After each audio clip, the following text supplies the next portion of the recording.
my prevention protocol without antibiotics, which is the D-mannose 2 grams a day, some kind of herbal combo. I have my favorite. And then the use of urological, gynecological specific lactobacilli.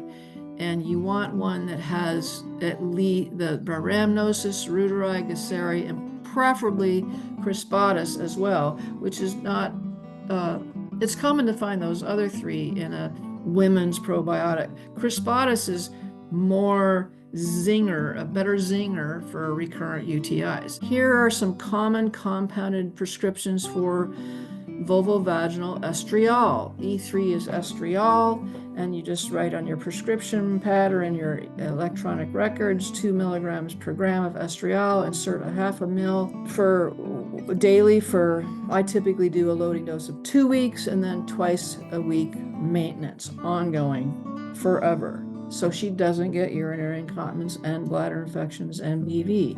You could do a lower dose, estriol 1 milligram. These are my most common prescriptions, so you can take some time looking at that.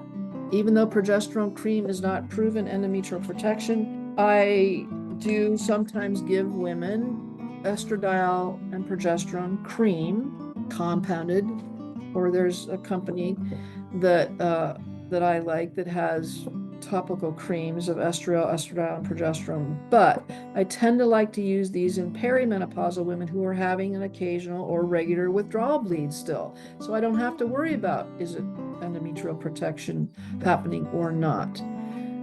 So this is a little bit, renegade. This is a little bit of a wild card.